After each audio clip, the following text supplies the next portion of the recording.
rising on a matter of personal and collective privilege. We recognize once again Senator Amy Marcos. Thank you very much. Magandang hapon po, Madam President, our Majority Leader, the ladies and gentlemen of the Senate. I rise today on a matter of personal and collective privilege to address a pressing issue of utmost national importance. For far too long, our Filipino people have been left uncertain, confused, deliberately kept in the dark regarding the true intentions behind the continuing and increasingly belligerent efforts to append the new Senate leadership and, worse, to amend the Constitution.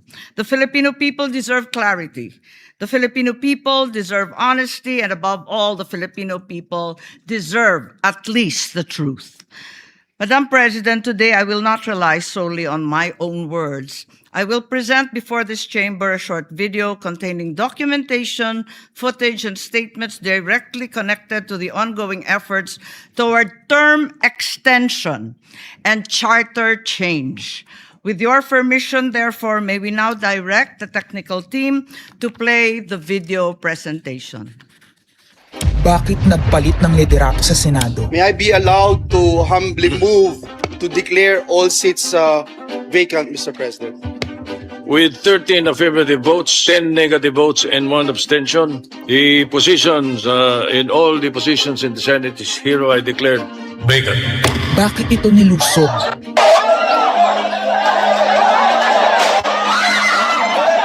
Bakit patuloy ang pananakot? Talagang garabalan, obvious na obvious, iniisa-isa ang majority.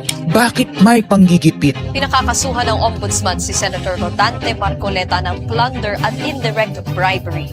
Bakit may pambabaluktot ng kwento? Nililito nila ang publiko. Ang kainan ay naganap alas 4 ng hapon. Ang barilan alas 7. Pinagmamalaki nilang may nangangamusta. Si Camille Villar ang unang nag-update. Saka sila nagsi-reply. Last convo, 4 p.m. Next chat, 10 p.m. Bakit may demolition job? Bakit may pait? Bakit hindi matanggap? Napakaraming bakit. At narito ang mga sagot. Pero bago ang katotohanan, wasakin muna natin ang kasinungalingan. I, Alan Peter Shram Cayetano, having been elected to the position of Senate President, Hindi nagpalit ng liderato para sa impeachment. Hindi totoong pinapakalat ng mga nabulaga. Ito this time, medyo nagkabulagan. Ang impeachment ay labanan ng numero. Hindi ang mga Duterte aligned ang dapat mangamba, kundi ang mga sa umpisa pa lang ay may hatol na. Ang sinasabi, sir, ng ibang mga kritiko, itong Senate leadership shake-up ay tungkol lang daw sa impeachment. Lahat na i-connect. As I told you, may 12 kami. Si Bato is 13. So kahit nawala naman siya, ang pinag-uusapan dito is whether or not you will be able to get 16 votes. Hindi siyang pagmumulan ng 16 votes. Wala siya doon eh. 12 kami. Bakit kami magkuku? May 12 na kami kung ang pinag-uusapan lang natin ay impeachment. Actually, 9 lang ang kailangan para ma-dismiss. Yes, 12 kami. So it's more than the required votes. But that's not the point. Ang ano kasi, pinipilit nilang i-connect doon. Kaya ako natatawa. Where is the connection there? Gusto pang ipa-inhibit ang mga tinatawag nilang Duterte-aligned senators. Nananawagan pa ng partial kuno at pagiging patas. Pero sa publiko, may mga pahayag na hindi makakatakas. While VP Sara is in power, the threat of a full-blown Duterte comeback is still a very real and present danger. Bakit ganito ang desperasyon? Bakit hindi maikubli ang gigil? No. Bakit natataranta ang lahat? Mr. Speaker, I move to endorse to the Senate the resolution setting forth the articles of impeachment. Narito ang pagsisiwala.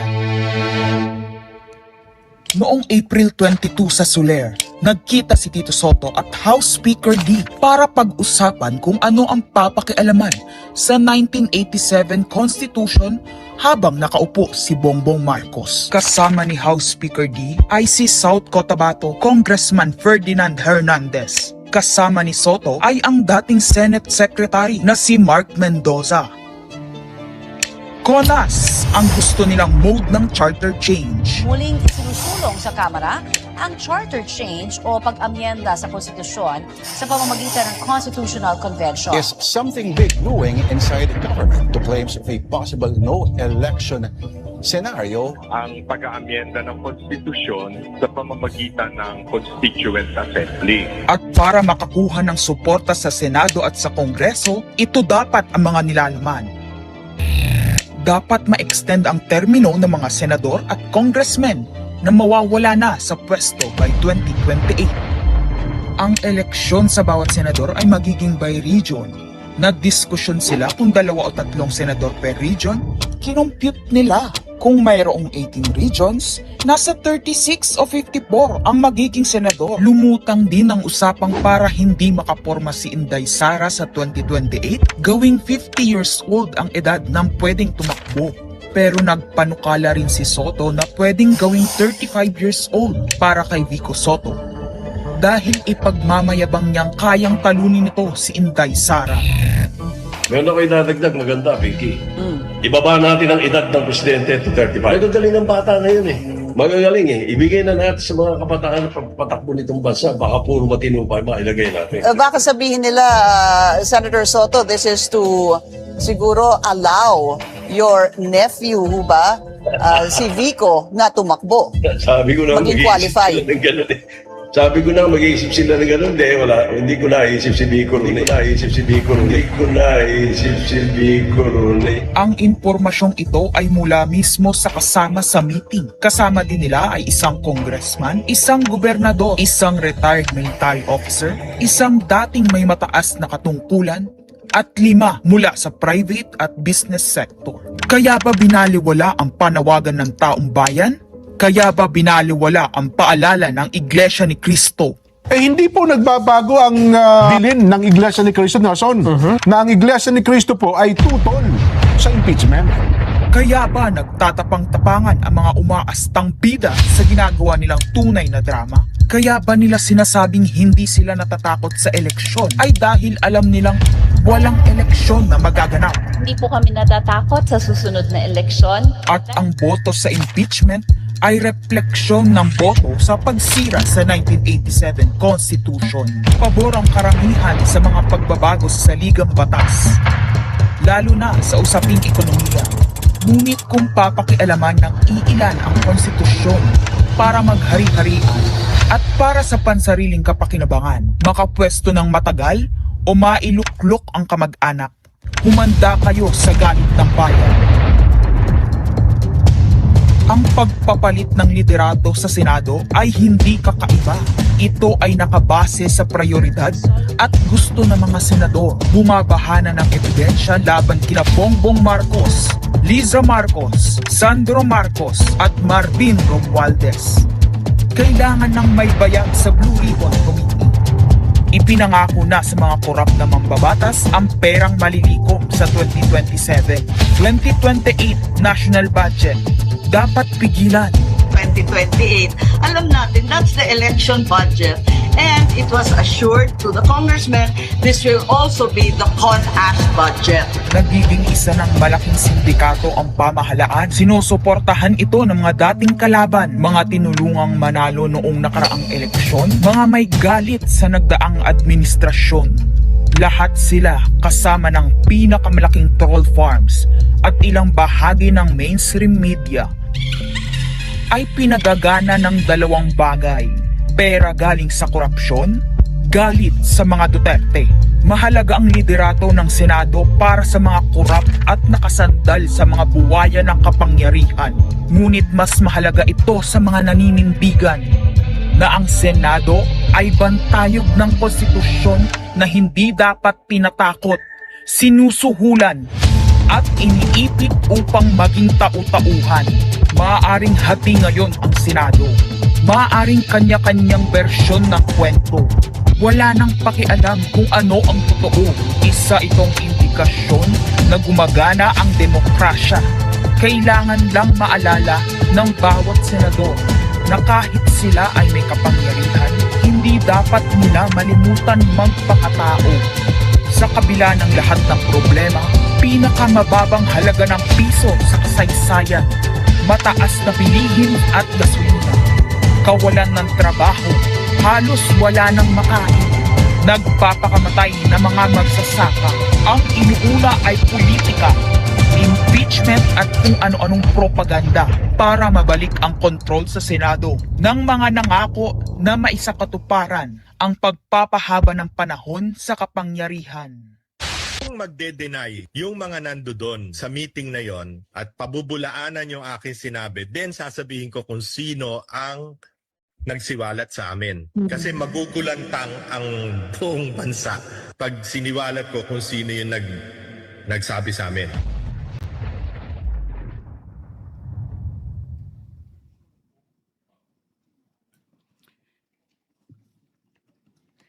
Impeachment, no elections, term extension. Ito ang inaatupag ng ilang mambabatas na nagiging mambubutas ng sikmura ng taong bayan. Inuuna ito kesa gutom, trabaho, kalusugan, kabuhayan. Gusto nilang pahabain ang paghihirap ng Pilipino, gusto ata nilang gumapang ang bayan sa dusa. Gaya ng paggapang ng mga buhaya sa kaban ng bayan at konstitusyon. Ginoong Pangulo, Ginang Pangulo, hindi ko inaakalang aabot sa punto ng buhay ko na ako, isang Marcos, magtatanggol ng 1987 Constitution, isang saligang batas na isinulat laban sa aming pamilya. Pero sa huling pagbisita ko sa libingan ng mga bayani sa puntod ng aking ama, pinaalala ako ng mga katagang nakasulat sa kanyang himlayan, Pilipino. At bilang Pilipino, bilang isang lingkod bayan, bilang isang kaisa-isang anak ni Ferdinand Marcos na may lakas ng loob na tumindig para sa ating bansa, dapat protektahan natin ang saligang batas ng Pilipinas. Nitong mga nakaraang linggo, hindi lang ako basta Pilipino, hindi lang ako basta senador, naging reporter pa at vlogger dahil walang mag-cover sa totoong nangyayari. Pero napakaraming nagko-cover up sa mga korap na politiko. Kung meron nakakaalam sa galit ng bayan pagdating sa pagpapahaba ng poder sa kapangyarihan, nasa unahan na ako ng listahan. Hindi ako makakapayag na walang maisabuhay sa mga aral ng kasaysayan. Noong naharang natin ang PI na yan, People's Initiative, noong Enero 2024, hindi naman sila tumigil.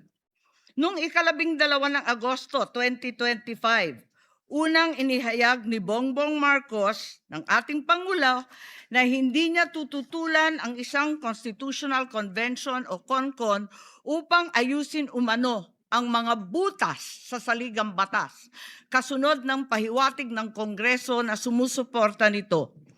Pagsapit ng Nobyembre, nung nakaraang taon din, naghain na si Congressman Ronaldo Puno at mga miyembro ng NUP, National Unity Party, ng House Bill 5870, naglalayong magpatawag ng Constitutional Convention upang magmungkahi ng mga amyenda sa konstitusyon. Noong 30 ng Enero 2026, nagpahayag naman si dating Senate President Soto ng suporta sa pagtalakay ng mga amyenda sa konstitusyon matapos ang desisyon ng Korte Suprema kaugnay ng impeachment laban kay VP Sara Duterte. Agad itong ikinatuwa ng tropang NUP na nagsabing mahalaga ang kooperasyon ng Senado upang maisulong ang mga reforma sa saligang batas. Gayunpaman, noong ika-31 ng Enero 2026, sumagot ang Malacanang, hindi raw prioridad ang charter change o CHACHA dahil nakatutok umano ang Pangulo sa mga isyong pang-ekonomiya. Isang pahayag na inilabas matapos magpahayag ng suporta si SP Soto noon sa pag-amyenda ng konstitusyon. Sa gitna ng debateng ito, naghain noong ika-7 ng Pebrero 2026 yung dating ARTA, Rabindranath Kilala, ng isang radikal na panukala, buwagin ang Senado. pati na rin ang Kongreso at lahat ng lokal na sanggunian, paltan ng isang National Legislative Assembly, maari umano makatipid ng hanggang 1 trilyong taon-taon. Nung nakaraang buwan, formal din hinikayat ni Congressman Puno at ng NUP ang liderato ng Kamara na simulan ng pakikipag-usap sa Senado hinggil sa charter change sa pamamagitan ng Constitutional Convention. Ginamit pa nila ang pagiging bukas ni SP Soto sa constitutional amendments bilang oportunidad para sa koordinasyon ng dalawang kapulungan. Sa huli, noong 14 ng Mayo 2026, mariing itinanggi ng Malacanang ang akusasyon ni Senate President Alan Peter Cayetano na sinusubukan ng palasyo pahinain ang Senado. Binigyan diin ng palasyo na hindi pinag-uusapan ng Chacha at inulit ang pananaw ng Pangulo na hindi ang pag-amyenda ng saligang batas ang sagot sa kasalukuyang problema ng bansa. Ngunit hindi ito ang nangyayari sa labas ng palasyo. Ang NOEL at term extension ay buhay na buhay sa mga patay na patay sa kapangyarihan. Pagkat sa kasalukuyang ika-20, ika-20 Kongreso, maraming panukalang naglalayong baguhin ang konstitusyon. Mula sa House Bill 368 ni Congressman Abante, na nagsusulong ng CONCON hanggang sa resolution of both houses number 1 ni Congressman Garbin. Sinundan pa ng resolution of both houses number 2, naglalaman ng mungkahing ibaba sa 35 anyos ang minimum age requirement ng presidente at ang vice-presidente 30 ang edad. Bukod dito, Congressman Richard Gomez naghain ng resolution number 3 upang amyendahan din ang Constitution. Meron pang resolution number 4, nagmumungkahi gawing 3 taon na lamang, 3 magkakasunod na termino ang panunungkulan ng mga senador. Nariyan ang House Resolution 460 ni na Congressman Oreta, Congressman Remulla, Congressman Dasa at iba pa na bibigyan linaw daw ang kahulugan ng forthwith sa impeachment. At mula noong Abril, habang hinihikayat ng mga congressman na bumoto sa impeachment, malakas ang ugong ng NOEL sa 2028. Lumutang na rin ang mga detalye. Magte-term extension ang mga congressman at madadagdagan ng 3 taon na mananatiling nakaupo sa pwesto hanggang 2031. Ganon din, 2028. Ganon din ang mga senador, pati ang Pangulo, hanggang 2031 na raw. Kung may eleksyon man sa 2028, sa lokal na lang. Kaya, Visayas o Mindanao ka man, suportado ng iglesia o hindi, walang problema dahil walang eleksyon. Kaya ang tanong ngayon, ayaw ba talaga ng palasyo sa Chacha o kunwari lang? O talaga bang wala ng respeto sa Pangulo? Bukod kay Lito Banayo, napakarami kong sources patungkol sa mga meeting na naganap para sa isinusulong na Constituent Assembly o CONAS. Mga kalipunan ng mga politikong hindi nananalo sa mga matataas na posisyon, inaambisyon nila. Kung hindi kayang manalo sa boto, baguhin na lang ang konstitusyon. Noon pa man, hindi ako naging hadlang sa pagbabago. Kumpara lamang sa ekonomiya at ikagiginhawa ng buhay ng Pilipino. Pero magagaling ang mga buwaya. Tahimik na gumagapang upang malamon pati ang konstitusyon. Kung nagsisinungaling ang mga nagsumbong sa akin, kung sasabihin kasinungalingan ang sinabi ko ngayon at ang pinalabas, hinihikayat ko ang mga senador ngayon sa ating bulwagan.